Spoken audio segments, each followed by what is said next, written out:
नमस्कार दोस्तों, मैं अजय सिंह आपका स्वागत करता हूं एसएससी मेकर के यूट्यूब चैनल में। दोस्तों, हम आपके लिए रेलवे एनटीपीसी और ग्रुप डी परीक्षा के लिए क्रैश कोर्स चला रहे हैं। इस क्रैश कोर्स में दोस्तों हम आपको बताएंगे रीजनिंग के कुछ इंपॉर्टेंट क्वेश्चन दोस्तों, जो कोडिंग एवं डिकोडिंग से लिए गए हैं। कोडिंग डिकोडिंग दोस्तों रीजनिंग का एक बहुत ही इंपॉर्टेंट चैप्टर है। इससे दोस्तों रेलवे एग्जाम में 2 से 3 प्रश्न हमेशा पूछे जाते हैं। और किस टाइप के क्वेश्चन पूछे जाते हैं, कैसे सॉल्व किया जाता है, उन प्रश्नों को हम सॉल्व करने के लिए आसान तरीका बताएंगे। और एक बात और बता दूं दोस्तों, हम रीजनिंग की आपकी बहुत जबरदस्त यहां पे तैयारी करा रहे हैं। 30 में 30 मार्क आप कैसे लाएंगे, उसके लिए क्या क्या पढ़ना है, कौन कौन से क्वेश्चन सॉल्व करना है, सब कुछ हम यहां पे आपको बता रहे हैं। दोस्तों, ये रीजनिंग के क्रैश कोर्स का चौथा वीडियो है और ये कोडिंग डिकोडिंग में दोस्तों हम 2 पार्ट में डिवाइड किए हैं। कोडिंग डिकोडिंग का पहला पार्ट है। तो चलिए दोस्तों देखते हैं कोडिंग डिकोडिंग में किस टाइप के क्वेश्चन पूछे जाते हैं। तो ध्यान दीजिएगा दोस्तों, पहला क्वेश्चन ये रहा, सिंपल क्वेश्चन है। हम आपको बता दें दोस्तों, पहले सिंपल क्वेश्चन से स्टार्ट कर रहे हैं ताकि आप अच्छे से समझ सके। ठीक है, ये मोस्ट इंपॉर्टेंट दोस्तों क्वेश्चन है। पूछा गया प्रश्न है, सिंपल है लेकिन पूछा गया प्रश्न है। प्रश्न ध्यान से पहले पढ़िएगा। प्रश्न देखिए क्या कह रहे हैं। प्रश्न कह रहे हैं, यदि किसी कूट में ABC को BDF लिखा जाता है तो DEF को कैसे लिखा जाएगा। तो देखिए दोस्तों, कोडिंग डिकोडिंग के प्रश्न बहुत सिंपल होते हैं, सॉल्व करना उसे बहुत आसान होता है। बस आपको पता क्या होना चाहिए दोस्तों, अक्षर का ज्ञान होना चाहिए। ABCD का ज्ञान है और 1 2 का ज्ञान है। आपको ये पता होना चाहिए A कितने नंबर पे आता है, B कितने नंबर पे आता है। ये सारी चीजें अगर आप याद कर लेते हैं तो कोडिंग डिकोडिंग के प्रश्न आपके लिए सेकंडों का काम है। तो देखिए यहाँ पे बता रहे हैं कैसे सॉल्व किया जाता है। अब यहाँ पे दोस्तों ये बता रहा है ABC को क्या लिख रहा है दोस्तों, BDF। पूछ क्या रहा है दोस्तों, DEF को क्या लिखेंगे। तो ऐसे कभी भी क्वेश्चन है तो सबसे पहले आप क्या करेंगे, कैसे सॉल्व करेंगे, हम बता रहे हैं। सबसे आसान तरीका पहले यहां समझिएगा। आप ये देखिए दोस्तों, A को क्या लिखा है, A को लिखा है B, तुरंत बाद वाला लिख दिया है। और B को क्या लिखा है दोस्तों, D, यानी B के बाद C आता है, C को छोड़ दिया है, उसके बाद D लिखा है। C को क्या लिखा है दोस्तों, यहाँ पे देखिएगा, ध्यान दीजिएगा। C को लिखा है F, यानी कि C के बाद दोस्तों D आता है, E आता है, उसके बाद F आता है। यहाँ पे क्या किया है, 2 अक्षर का गैप लिया है। जैसे जैसे गैप लिया है दोस्तों, वैसे वैसे हम यहाँ पे भी सॉल्व करेंगे।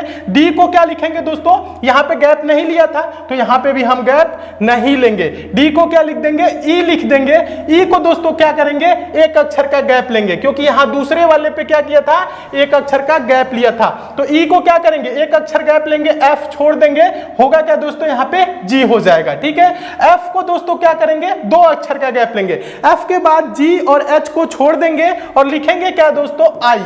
तो इसका आंसर क्या होगा दोस्तों, EGI। देखिए EGI किस ऑप्शन में है, देखेंगे ऑप्शन नंबर बी में है। आपका ऑप्शन नंबर बी दोस्तों क्या हो जाएगा, सही हो जाएगा।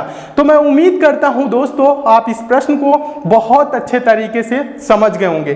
देखिए, कोडिंग डिकोडिंग के प्रश्न सिंपल होते हैं। हम आपको सारे टाइप के क्वेश्चन कराएंगे जैसे जैसे आपके एग्जाम में पूछे जाते हैं। आपको पेन उठाने की कहीं जरूरत नहीं है। तो चलिए आप नेक्स्ट क्वेश्चन की ओर चलते हैं। और हम उम्मीद कर रहे हैं दोस्तों आप सारे प्रश्नों को समझ भी रहे होंगे, आपकी प्रिपरेशन अच्छी चल भी रही होगी। मन लगा के प्रिपरेशन करिए, नौकरी लेके रहना है और हम दिला के रहेंगे। ठीक है, चलिए दूसरा क्वेश्चन देखिए, बहुत इंपॉर्टेंट क्वेश्चन है, ये भी पूछा गया है, एनटीपीसी का क्वेश्चन है दोस्तों। ये क्वेश्चन है, किसी विशिष्ट कूट भाषा में टेम्पल TEMPLE को UFNQMF कोड किया जाता है तो साइन, देखिएगा यहां सिंह लिखा है, SING, सिंह का कोड क्या होगा, यहां पे कह रहा है। तो देखिए यहां पे भी क्या करेंगे आप, बस ये देखिए दोस्तों ना, टी को क्या लिखा है, यू लिखा है तुरंत बाद वाला, ई को क्या लिखा है, एफ लिखा है तुरंत बाद वाला, एम को क्या लिखा है, एन लिखा है तुरंत बाद वाला, पी को क्या लिखा है, क्यू तुरंत बाद वाला लिखा है, एल को एम लिखा है, ई को एफ लिखा है। यानी यहां पे कैसे कोडिंग किया है दोस्तों, तुरंत बाद वाला लिखा है। तो यहां पे भी हम क्या करेंगे, तुरंत बाद वाला लिख दीजिए। एस के तुरंत बाद क्या आएगा दोस्तों, टी आएगा। आई के तुरंत बाद क्या आएगा दोस्तों, जे आएगा। एन के बाद तुरंत क्या आएगा, ओ आएगा। जी के बाद तुरंत क्या आएगा दोस्तों, एच आएगा। तो देखिए दोस्तों TJOH किस ऑप्शन में है, TJOH देखिए किस ऑप्शन में है। तो देखेंगे TJOH ऑप्शन नंबर आपका सी में दिया हुआ है। तो आपका ऑप्शन नंबर सी दोस्तों क्या हो जाएगा, सही हो जाएगा। सही होगा कि नहीं? सही हो जाएगा ना, तो यही आपका आंसर हो जाएगा। देखिए क्या दोस्तों, मैं एक बात पूछना चाहता हूं, आप लोगों को ये प्रश्न समझ में आ रहा है कि नहीं जो मैं आपको पढ़ा रहा हूं? ये सब क्वेश्चन पूछे गए हैं, प्रीवियस एग्जाम में पूछे गए हैं। अगर ये सब क्वेश्चन आपको समझ में आ रहे हैं, आपके समझ में आ रहा है, सारे ये सब प्रश्न दिमाग में फिट बैठ रहा है, तो आपका सिलेक्शन रुकने वाला नहीं है, आप नौकरी लेके रहेंगे। ठीक है, बस कमी किसकी है? आपको डेली दोस्तों 8 से 10 घंटे की तैयारी करनी है। तैयारी कर रहे हैं तो बहुत अच्छी बात है, नहीं कर रहे हैं तो स्टार्ट कर दीजिए करना। टाइम आपके लिए लिमिटेड टाइम है, इसमें आप जितना ज्यादा पढ़ सकते हैं पढ़िए, आपकी नौकरी लग जाएगी। ठीक है, करना क्या है, बस आपको तैयारी करना है, जैसे जैसे बता रहे हैं वैसे वैसे आप प्रिपरेशन करिए। चलिए अब अगले क्वेश्चन दिखाते हैं, देखते हैं। अगला क्वेश्चन देखिएगा, ये रहा तीसरा क्वेश्चन। हम आपको बता दें दोस्तों, ये मोस्ट इंपॉर्टेंट क्वेश्चन है, ये बहुत बार एग्जाम में रिपीट हो चुका है, बहुत बार पूछा जा चुका है। आसान तरीका बता रहा हूं, पहले क्वेश्चन को दोस्तों क्या करिए, ध्यान से पढ़िएगा। क्वेश्चन कह रहा है किसी कूट भाषा में कैरी CARRY को XZIIB लिखा जाता है, उसी कूट भाषा में ब्रिंग BRING को कैसे लिखा जाएगा? तो देखिए इसमें भी क्या करना है दोस्तों, वही चीज करना है। कोडिंग डिकोडिंग में कुछ ज्यादा करने की जरूरत नहीं है। जैसे ये दोस्तों ये लिख दिया, उसी प्रकार से हमने इसको भी वैसे ही लिखेंगे। तो देखिए कैसे सॉल्व किया जाता है बता रहा हूं, यहां पे समझने का एक बार प्रयास करिएगा। देखिए यहां पे C को क्या लिखा है दोस्तों, C का संबंध दिया है X से, A का संबंध दिया है Z से, R को I लिखा है, फिर R है तो I लिखा है, Y है तो B लिखा है। तो यहां से आपको क्या ज्ञात होता है? यहां से दोस्तों इस प्रश्न में आपको क्या ज्ञात होता है? आप ये देख रहे हैं कि A को Z लिखा है, C को क्या लिखा है दोस्तों, X लिखा है, यानी इसका विपरीत अक्षर लिखा है। विपरीत अक्षर समझ रहे हैं क्या होता है? नहीं आपको पता तो याद कर लीजिएगा।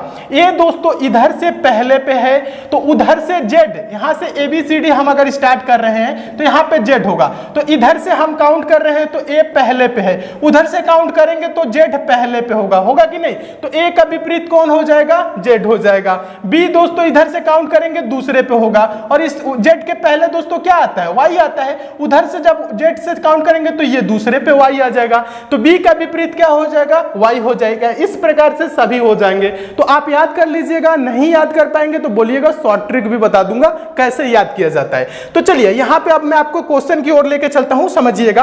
तो यहां पे किया क्या है दोस्तों, हम क्वेश्चन की ओर थे, समझिएगा। क्वेश्चन में ये किया है कि C को क्या लिखा है दोस्तों, X लिखा है, यानी C तीसरे पे है तो उधर से X तीसरे पे है। ठीक है, यानी कि C का विपरीत क्या होता है, X होता है, और A का विपरीत दोस्तों क्या होता है, Z होता है, R का विपरीत I होता है, R का विपरीत I होता है, Y का विपरीत B होता है। इसी प्रकार से दोस्तों बताइए B का विपरीत क्या होता है दोस्तों, Y होता है, R का विपरीत क्या होता है दोस्तों, I होता है, I का विपरीत दोस्तों क्या होगा, R ही होगा। जब R का I है तो I का R होगा।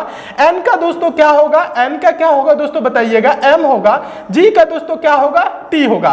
तो देखिए YIRMT किस ऑप्शन में है, तो देखेंगे YIRMT ऑप्शन नंबर C में है। तो आपका ऑप्शन नंबर C दोस्तों क्या हो जाएगा, सही हो जाएगा। तो मैं उम्मीद करता हूं दोस्तों आप इस प्रश्न को बहुत अच्छे तरीके से समझ गए होंगे, और इस टाइप के क्वेश्चन आपके एग्जाम में आएगा तो आप अच्छे से सॉल्व कर लेंगे।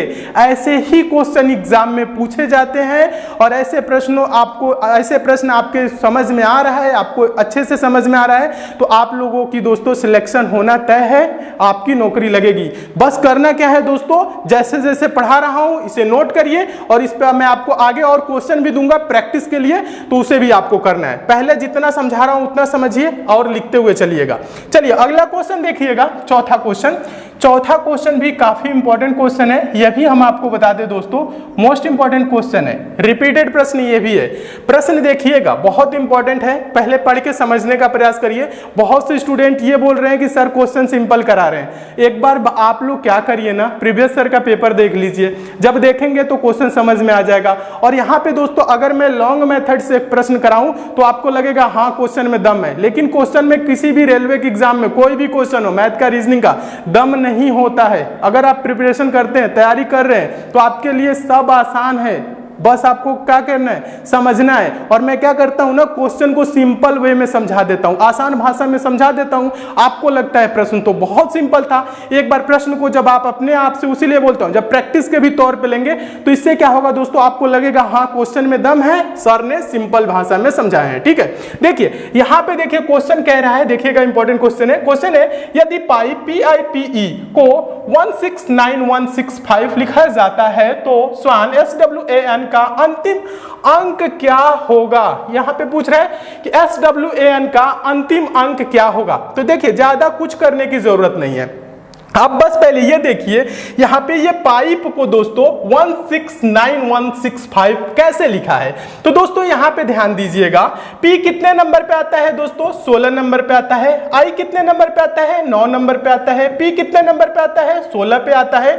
E कितने पे आता है, 5 पे आता है। ये चीज आपको याद होना चाहिए। ठीक है, तो देखिए 16 9 16 5, तो यहां पे भी 16 9 16 5 ही दिया है, यानी किया क्या है दोस्तों, नंबरिंग किया है। ठीक है, तो उसी प्रकार से हम यहां पे भी करेंगे, लेकिन यहां पे आपको नंबरिंग करने की जरूरत नहीं है। क्वेश्चन को भी पूरा पढ़िएगा। पूछ रहा है का अंतिम अंक क्या होगा, SWAN का अंतिम अंक, कहने का मतलब पाइप का अगर पूछता अंतिम अंक तो अंतिम अंक ये वाला होता है 5। तो यहां पे N कितने नंबर पे आता है दोस्तों, N आपका कितने पे आता है, 14 पे आता है, 14 पे आता है। तो देखिए यहां पे अंतिम अंक क्या होगा दोस्तों, 4। 14 का आखिरी में क्या है दोस्तों, 4 है, यही आपका आंसर होगा। देखिए 4 किस ऑप्शन में है, देखेंगे ऑप्शन नंबर बी में है। आपका ऑप्शन नंबर बी दोस्तों क्या हो जाएगा, सही हो जाएगा।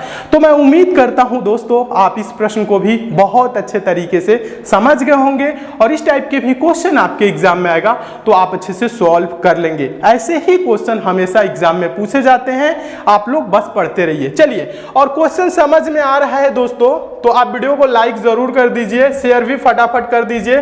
फेसबुक, व्हाट्सएप, टेलीग्राम, जितने भी दोस्तों आपके पास स्टडी ग्रुप हो, जो नए स्टूडेंट हैं वो हमसे जरूर जुड़ जाएंगे। दोस्तों आप चैनल को सब्सक्राइब जरूर करिएगा, नोटिफिकेशन बेल को भी ऑन कर लीजिएगा ताकि जितनी भी दोस्तों मैं इंपॉर्टेंट वीडियो दूं उसकी आपको नोटिफिकेशन मिले। दोस्तों हम सारे इंपॉर्टेंट क्वेश्चन करा रहे हैं, एग्जाम ओरिएंटेड क्वेश्चन करा रहे हैं, इसलिए आप हमसे जरूर जुड़िए। चलिए अगला क्वेश्चन देखिएगा, छठा क्वेश्चन है, काफी इंपॉर्टेंट क्वेश्चन है, ये भी हम आपको बता दें दोस्तों, ये भी मोस्ट इंपॉर्टेंट क्वेश्चन है। ये देखिए ये रेलवे ग्रुप डी परीक्षा में दोस्तों 2014 में दोस्तों ये 4 बार पूछा जा चुका है। देखिएगा क्वेश्चन तो रेलवे में इतने रिपीट होते हैं, हम आपको बता दें, आप प्रीवियस ईयर के क्वेश्चन देखेंगे, एक एक क्वेश्चन दोस्तों 20 से 25 बार रिपीट हुए हैं प्रश्न, 20 से 25 बार। आप उसीलिए कहते हैं प्रीवियस ईयर के पेपर को भी सॉल्व करिए, मार्केट से खरीद लीजिए, उसे भी आप जरूर सॉल्व करिएगा। ठीक है, 20 से 25 क्वेश्चन क्या होते हैं दोस्तों, रिपीट करते हैं, बार बार पूछे जाते हैं, 20 बार पूछे जाते हैं, रिपीट। देखिएगा 20 बार कोई क्वेश्चन पूछा गया, कोई 25 बार, कोई 8 बार, कोई 10 बार, ऐसे ऐसे प्रश्न रिपीट होते हैं। तो प्रीवियस ईयर के पेपर जब आप सॉल्व किए रहेंगे तो देखेंगे इसका आंसर तुरंत दे देंगे, आपको समझ में भी आएगा कि सॉल्व कैसे हुआ है। इसीलिए प्रीवियस ईयर का पेपर भी सॉल्व करिए, और हम आपको करा भी रहे हैं। आपको अगर जो मार्केट से नहीं मिल रहा है तो कोई दिक्कत नहीं, हम सारे पेपर कराएंगे और आपको यहाँ पे टिप्स एंड ट्रिक्स भी बताएंगे कैसे एग्जाम को पास किया जाता है। बस आप हमसे जुड़े रहिए। चलिए प्रश्न आप पढ़िएगा। प्रश्न कह रहा है यहां पे, यदि यूनिवर्सिटी UNIVERSITY का कोड 1273948756 है तो ट्रस्टी TRUSTY को उसी कोड में कैसे लिखेंगे, ये क्वेश्चन है। तो ऐसे प्रश्नों को सॉल्व करने के लिए ज्यादा कुछ करने की जरूरत नहीं है। आप लोग ऐसा ना करिएगा U कितने नंबर पे आता है, N कितने नंबर पे आता है, ये सब नहीं किया जाता है ऐसे प्रश्नों को।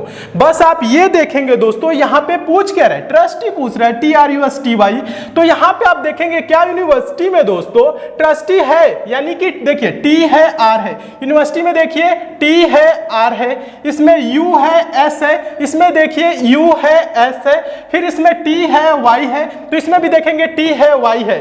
तो यहाँ पे दोस्तों क्या होता है, जब ऐसे क्वेश्चन आता है तो आसान तरीका हो जाता है सॉल्व करने के लिए। आसान तरीका क्या हो जाता है सॉल्व करना, देखिएगा सॉल्व कैसे किया जाता है। यहाँ पे जिसके लिए दोस्तों जो अंक यूज किया है, जिस अक्षर के लिए जो अंक यूज किया है उसी अक्षर के लिए हम वो अंक यूज करेंगे। यानी समझिएगा, हम समझा रहे हैं, पहले समझिए। यहाँ पे अच्छे से एक बार समझिए। यहाँ पे दोस्तों क्या है, टी है। देखिएगा यहाँ पे ये टी है, तो यहाँ पे देखिए टी के लिए ये क्या लिखा है, देखिए टी के लिए क्या लिखा है दोस्तों, यहाँ पे टी के लिए क्या लिखा है 5। तो इस टी के लिए भी हम क्या करेंगे 5 लिख देंगे। फिर दोस्तों क्या है यहाँ पे R है, ठीक है। अब देखिए यूनिवर्सिटी में R कहाँ है दोस्तों, R इधर से देखिए 2 2 4 5वें पे है, ठीक है, 5वें पे, तो इधर से काउंट करिए 2 2 4 5वें पे, 5वें पे क्या है दोस्तों 4 है, तो 4 लिख देंगे। फिर क्या है दोस्तों U है ना, तो U के लिए क्या होगा, यहाँ पे देखिए U पहले पे है, तो पहले के लिए क्या लिखा है 1 लिखा है, तो U के लिए क्या हो जाएगा दोस्तों 1 हो जाएगा, समझ में आ रहा है। फिर क्या है दोस्तों यहाँ पे S है, तो यूनिवर्सिटी में देखिए S कहाँ है, S यहाँ पे है, लास्ट से चौथा है, तो लास्ट से आप चौथा काउंट करेंगे तो 8 है, तो हम क्या कर देंगे इसे 8 लिख देंगे। फिर उसके बाद क्या है दोस्तों T है, तो T के लिए देखिए क्या है, T के लिए अभी हम यहाँ पे ऐसे किए थे ना, 5 है यानी 5 है, तो 5 लिख देंगे। फिर दोस्तों क्या है Y है, तो Y के लिए देखिए क्या है दोस्तों, Y लास्ट वाला है, तो इसमें लास्ट में क्या है दोस्तों 6 है, तो यहाँ पे 6 लिख देंगे। यानी इसका आंसर क्या होगा दोस्तों, आंसर ये हो जाएगा 541856 हो जाएगा, 541856। देखिए 541856 किस ऑप्शन में है, तो देखेंगे ऑप्शन नंबर आपका डी में दिख रहा है 541856, तो ये वाला आंसर हो जाएगा ऑप्शन नंबर सी, क्या हो जाएगा सही हो जाएगा। ये दूसरे टाइप का क्वेश्चन था, यानी अलग टाइप का क्वेश्चन था, इसे जरूर नोट करिएगा। क्या होते हैं जब कभी भी ऐसे क्वेश्चन आए, अगर कुछ पूछ रहा है और वो सारे दोस्तों अक्षर अगले वाले, यानी जिस प्रश्न में यहाँ पे दिया हुआ है एग्जाम्पल के तौर पे जो दिया है कि यूनिवर्सिटी को ऐसे लिखा गया ट्रस्टी को, अगर इसमें वो अक्षर मौजूद है तो आपको कोडिंग नहीं करना है, ये नहीं पता करना है कि कितना बढ़ा के लिखा कितना घटा के लिखा, जो जैसे जिसके लिए जो अंक यूज किया है वैसे आप अंक यूज करेंगे, आपका आंसर आ जाएगा। ऐसे प्रश्न भी हमेशा रिपीट होते हैं, इसे भी दोस्तों आप लोग नोट जरूर कर लीजिएगा। चलिए, और उम्मीद करते हैं दोस्तों आप सारे प्रश्नों को समझ भी रहे होंगे, समझ में आ रहा है तो नीचे कमेंट करके जरूर बताइएगा। चलिए अगला क्वेश्चन देखिएगा, हम आपकी पूरी सिलेबस कंप्लीट कराएंगे, आपको टेंशन लेने की दोस्तों जरूरत नहीं है, बहुत इंपॉर्टेंट क्वेश्चन है ये, छठा क्वेश्चन, ये हम आपको पहले बता देते हैं। देखिएगा दोस्तों मोस्ट इंपॉर्टेंट क्वेश्चन है, बहुत इंपॉर्टेंट क्वेश्चन है। प्रश्न है यदि मिंट MINT को 3940 लिखा गया है तो टेल TALE का कोड होगा, टेल का कोड क्या होगा ये बताना है। तो देखिए ज्यादा कुछ नहीं करना है दोस्तों, ऐसे प्रश्न आए तो क्या करेंगे नंबरिंग करेंगे। M दोस्तों कितने नंबर पे आता है 13 पे आता है, I कितने पे आता है 9 पे आता है, N कितने पे आता है 14 पे आता है, T दोस्तों कितने पे आता है 20 पे आता है। अब ध्यान दीजिएगा यहां पे क्या करना है, आपको ज्यादा कुछ करने की जरूरत नहीं है। ऐसे प्रश्नों को सॉल्व करने के लिए क्या करेंगे, यहां पे देखेंगे जब नंबरिंग कर लेंगे तो 3940 कैसे लिखा है, तो यहां पे दोस्तों इसका यूनिट डिजिट देखिएगा, इकाई अंक इसका क्या है दोस्तों 3 है, 13 का इकाई अंक क्या है 3 है, 9 इकाई है तो 9 हम यहाँ पे लिख देंगे, 14 का इकाई अंक क्या है दोस्तों 4 है तो 4 लिख देंगे। यहाँ पे देखिएगा 20 का इकाई अंक दोस्तों क्या है 0 है तो 0 लिख देंगे। 3940 आ गया और 3940 यहाँ पे दिया हुआ है। ठीक इसी प्रकार से अगले वाले को भी दोस्तों क्या करिए नंबरिंग करिए। टी कितने नंबर पे आता है दोस्तों 20 नंबर पे, ए कितने नंबर पे आता है 1 नंबर पे, एल कितने पे आता है 12 पे, समझते चलिएगा। ई कितने पे आता है दोस्तों 5 पे आता है। चलिए ऐसे क्वेश्चन आए तो बस यही करना है। अब देखिए सबका क्या करिए दोस्तों यूनिट डिजिट इकाई अंक लिखिए। इसका क्या है दोस्तों 0 है तो 0, यहाँ पे 1 है तो यहाँ पे 1 ही होगा। इसका इकाई अंक क्या होगा दोस्तों 12 का 2 हो जाएगा 2 लिख देंगे, 5 1 ही है तो 5 हो जाएगा। 0 125 0 125 इसका आंसर होगा। तो देखिए 0 125 किस ऑप्शन में है, देखेंगे ऑप्शन नंबर डी में है। आपका ऑप्शन नंबर डी दोस्तों क्या हो जाएगा सही हो जाएगा। तो मैं उम्मीद करता हूं दोस्तों आप इस प्रश्न को भी बहुत अच्छे तरीके से समझ गए होंगे और इस टाइप के भी क्वेश्चन आपके एग्जाम में आएगा तो आप अच्छे से सॉल्व कर लेंगे। ठीक है, ऐसे क्वेश्चन दोस्तों हमेशा एग्जाम में रिपीट करते हैं, पूछे जाते हैं। क्वेश्चन समझ में आ रहा है तो वीडियो को लाइक शेयर जरूर करिएगा। चलिए अब हम अगले क्वेश्चन की ओर चलते हैं दोस्तों। अगला क्वेश्चन देखिएगा, ये रहा 8वां क्वेश्चन, सॉरी 7वां क्वेश्चन है। काफी इंपॉर्टेंट क्वेश्चन है, मोस्ट इंपॉर्टेंट क्वेश्चन ये भी है। पूछा गया प्रश्न है, आसान तरीका बता रहा हूं, पहले प्रश्न को आप ध्यान से देखिएगा। प्रश्न ये बोल रहा है दोस्तों यदि ऊटी OOTY बराबर 4, शिमला SHIMLA बराबर 6, दार्जिलिंग यहाँ पे है DARJ, देखिए सॉरी DARJEELING बराबर 10 है तो नैनीताल NAINITAL TAL का मान क्या होगा, यहाँ पे पूछ रहा है कि क्या है। तो देखिए दोस्तों, ज्यादा कुछ नहीं करना है ऐसे प्रश्नों को सॉल्व करने के लिए। यहाँ पे आप क्या करेंगे दोस्तों, यहाँ पे कोई आपको नंबरिंग करने की जरूरत नहीं है। प्रश्न को एक बार पहले समझिएगा। यहाँ पे दोस्तों जो ये ऊटी लिखा है ना, OOTY, तो यहाँ पे टोटल काउंट करिए कितने अक्षर है, 1 2 3 4, 4 है तो यहाँ पे क्या लिख दिया, 4 लिख दिया। शिमला को काउंट करिएगा, 1 2 3 4 5 6, शिमला में कितने हैं, 6, तो लिख दिया है 6। समझिएगा, अगले क्वेश्चन की ओर चलिएगा। अगला मतलब देखिएगा यहाँ पे 1 2 3 4 5 6 7 8 9 10, कितना है दोस्तों, 10, तो 10 लिख दिया। अब बताइए दोस्तों नैनीताल के लिए क्या होगा, 1 2 3 4 5 6 7 8, क्या होगा दोस्तों, 8 होगा। काउंट किए तो 8 आया। देखिए 8 किस ऑप्शन में है, तो क्या होगा दोस्तों, इसका 8 होगा। 8 किस ऑप्शन में, ऑप्शन नंबर पहले में, तो आपका ऑप्शन नंबर पहला दोस्तों क्या हो जाएगा, सही हो जाएगा। तो मैं उम्मीद करता हूं दोस्तों आप इस प्रश्न को भी बहुत अच्छे तरीके से समझ गए होंगे और इस टाइप के भी क्वेश्चन आपके एग्जाम में आएगा तो आप अच्छे से सॉल्व कर लेंगे। अब अगले क्वेश्चन की ओर चलिएगा। अगला क्वेश्चन देखिएगा, यह भी पूछा गया क्वेश्चन है, ये हम आपको बता दें दोस्तों, ये भी मोस्ट इंपॉर्टेंट क्वेश्चन है, ध्यान दीजिएगा। आसान तरीका बता रहा हूं, पहले प्रश्न को ध्यान दीजिए। प्रश्न है, यदि ड्राइवर बराबर 12, pedestrian PEDESTRIAN is equal to क्या है, 20 यानी 20 है, एक्सीडेंट ACCIDENT बराबर 16 हो तो कार बराबर क्या होगा, क्वेश्चन मार्क है।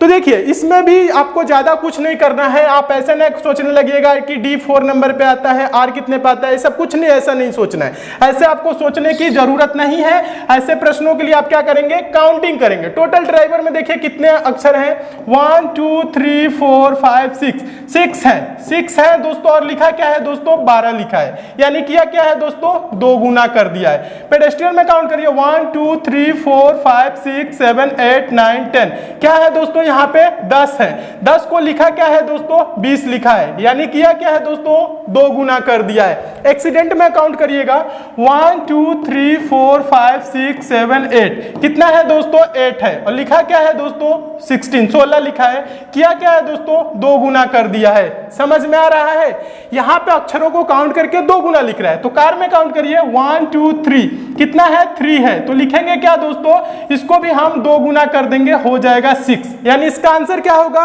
6 होगा। देखिए 6 किस ऑप्शन में है, देखेंगे ऑप्शन नंबर बी में है। आपका ऑप्शन नंबर बी दोस्तों क्या हो जाएगा, सही हो जाएगा। तो मैं उम्मीद करता हूं दोस्तों आप इस प्रश्न को भी बहुत अच्छे तरीके से समझ गए होंगे और इस टाइप के भी क्वेश्चन आपके एग्जाम में आएगा तो आप अच्छे से सॉल्व कर लेंगे। ऐसे प्रश्न हमेशा एग्जाम में पूछे जाते हैं और ऐसे प्रश्नों को सॉल्व करने के लिए आपको पेन उठाने की जरूरत नहीं है। ऐसे प्रश्नों को आप बिना पेन उठाए सॉल्व कर सकते हैं और हम उम्मीद करते हैं दोस्तों आप सारे प्रश्नों को बहुत अच्छे तरीके से समझ गए होंगे। नेक्स्ट पार्ट में इससे भी इंपॉर्टेंट क्वेश्चन बताऊंगा, आप जुड़े रहिए दोस्तों हमारे साथ। और जितने भी आपको क्वेश्चन बता रहा हूं सारे क्वेश्चन को नोट करिए और टेलीग्राम को अभी तक आप लोग ज्वाइन नहीं किए हैं तो टेलीग्राम को जरूर ज्वाइन कर लीजिएगा। टेलीग्राम का लिंक दोस्तों नीचे डिस्क्रिप्शन बॉक्स में दे दिया हूं, आप टेलीग्राम पे जाके भी सर्च कर सकते हैं SSC मेकर, वहां से ज्वाइन कर लीजिएगा। इसकी PDF मैं वहां पे सेंड कर दूंगा, ठीक है। तो चलिए दोस्तों मिलते हैं अगले वीडियो में, तब तक के लिए दोस्तों धन्यवाद।